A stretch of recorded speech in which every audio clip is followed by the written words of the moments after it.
Hello everyone. तब आज बात करने वाले खेसारी लाल यादव जी और मधु शर्मा का एक बहुत ही बेहतरीन सॉन्ग के बारे में, जिसका पोस्टर आ चुका है और फुल वीडियो सॉन्ग का रिलीज डेट भी आ चुका है।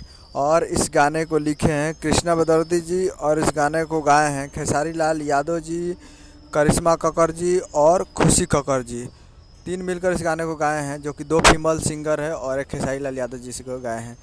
और वीडियो में आपको दिखेंगे खेसारी लाल यादव जी और मधु शर्मा जी। फिट में है मधु शर्मा जी, जो कि आपको स्क्रीन के ऊपर दिखाई दे रहा है। जिस सॉन्ग का टाइटल रखा गया है कन्या बने के परी, जिसका टाइटल है कन्या बने के परी। और वीडियो में है वही खेसारी लाल यादव जी और मधु शर्मा जी। तो और ये एक मूवी का सॉन्ग है, जिस मूवी का नाम है सीरीज 420।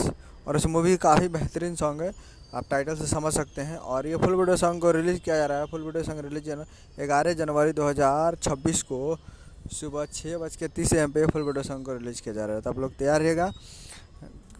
कल 11 तारीख को सुबह 6:30 पे SRK music present Bhojpuri YouTube channel पे, SRK म्यूजिक पे कल तैयार रहिएगा फुल वीडियो सॉन्ग को देखने के लिए। तो यही है फैमिली का वीडियो चैनल सब्सक्राइब।